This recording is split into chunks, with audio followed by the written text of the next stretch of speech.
this video, you will find the basic information about architectural drafting. We'll learn how to fix our paper to drawing surface and how to use T-square and triangles by drawing various lines. First of all, we need to fix drawing paper to our table to be sure that our drawing will be correct. First, you need to put your T-square to a side of your table. If you are right-handed like me, you can use left side. Or if you are left-handed, you can use right side. T-square only moves in one direction, as you see here, up and down. Never use a T-square in any other direction like this. I use T-square to be sure that my paper is straight by putting them together.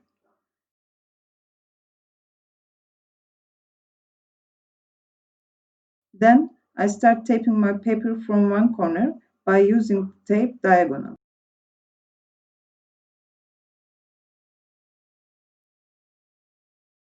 Then I tape the opposite corner, so that tapes and paper won't move.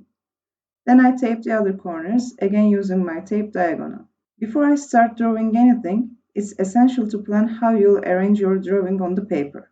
Therefore, first I'll draw a template for frames of my drawing.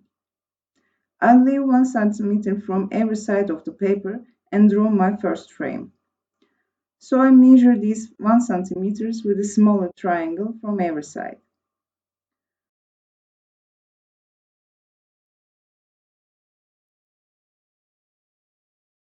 After marking the dimensions, since I know that my paper is parallel to my T-square, I use my T-square to draw a straight line from those markings for the long edge of my frame.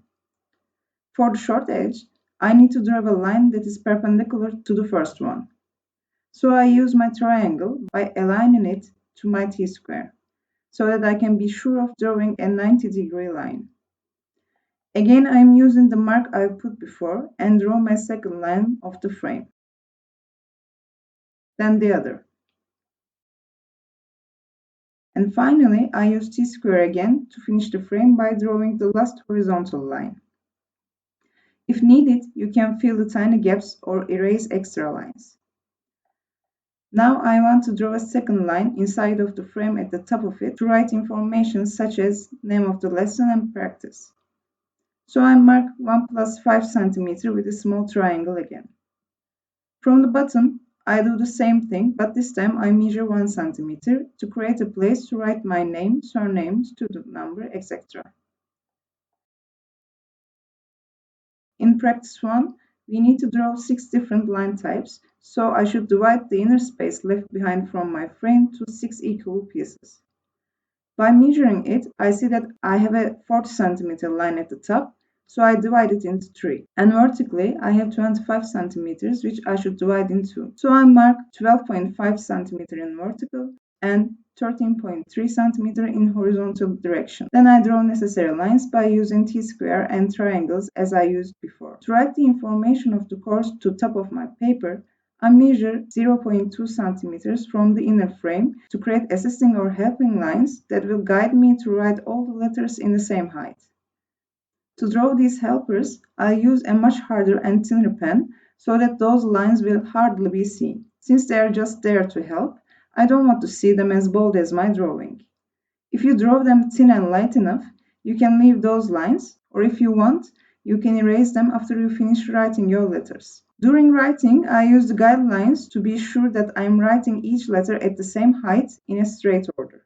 First practice asked me to draw parallel horizontal lines at 0.5 cm intervals. Therefore, I first mark my 0.5 cm distances at 2 sides of my frame. These reference points will help me draw my freehand horizontal lines. To make proper freehand drawings, you need to practice too much. So don't worry if you cannot do it at the beginning. Using a lead holder will be suitable for freehand practices.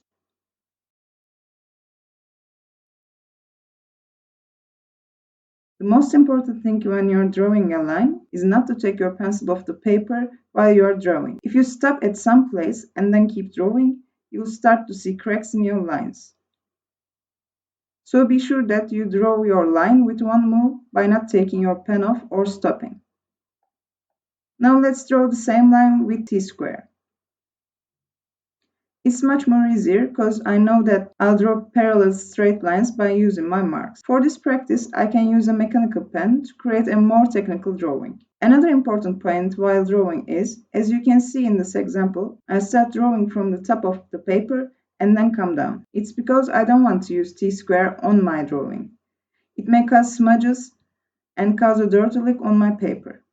So always start drawing from the top if possible. Now let's finish this example. Second practice asked me to draw parallel vertical lines at 0.5 cm intervals. Drawing vertical lines is a little bit harder than drawing horizontal ones, especially in freehand drawings. As I did before, I first mark my 0.5 cm distances at two sides of my frame. These marks will help me draw my freehand vertical lines. Please do not draw vertical lines by turning your body. This will be the same as drawing a horizontal line. Just use your hand in its natural position and draw a line from the top to the bottom as you can see here. Now let's draw the same line with my triangle. It's much more easier because I know that I'll draw parallel straight lines by using T-square as a base. By sliding my triangle over the T-square, I can easily draw my straight lines. For this practice, I even don't need to mark my paper because I can slide my triangle over the T-square in 0.5 mm intervals without checking the marks. Let's finish this practice too.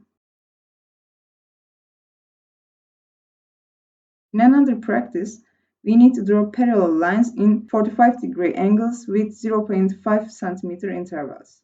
This time, I mark 0.5 cm spacings into cornering sides so that I can connect them by freehand correctly. Let's use a lead holder with a softer lead this time to see the difference. The one I used before has a harder lead so that it won't smudge. This one is softer, so as you can see here, although it has the same width, it creates a much more darker line. Now, my marks are finished, so I start drawing without markings, so I start drawing wrong automatically. That's why measuring and marking is important. This time I'll use my 45-degree triangle to create 45-degree angle lines that the practice wanted. I marked 0.5 cm spaces just in case, but as I said before, you can check the dimensions from the T-square to not make additional markings. This time I'll use my triangle like this to use its 45-degree edge for my drawing. Since it's on my T-square, I'm sure that it's parallel to my paper and the whole drawing. As you can see here, the last freehand drawings that I made without reference marks are not correct. I'll try fixing them a little. Now I start drawing with my triangle, and as you can see, I can create parallel 45-degree angle lines in 0.5 cm intervals quite easily. If I want to draw in an opposite direction, as it's wanted in the sixth practice, I only need to turn the triangle and use it in that direction. If you want to draw other angles like 30 or 60 degrees, you can use your 30-60-degree triangle.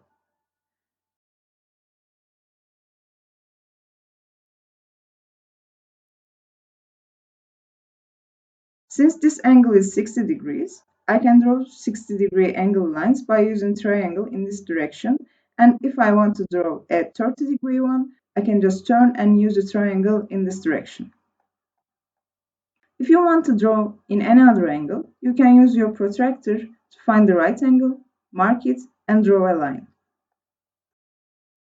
In another exercise, you need to draw zigzag lines. As we did the ones before, first we can mark the spaces in 0.5 cm distances, so when we are drawing freehand, we can connect the reference points easily.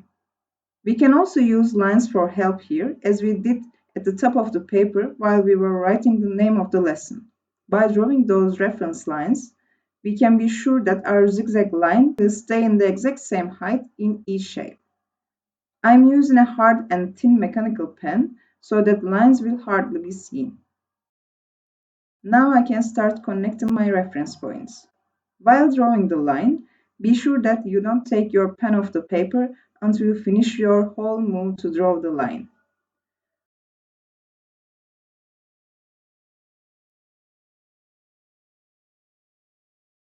Let's use 45-degree angle triangle to draw the same line by rulers. I can use a small triangle here.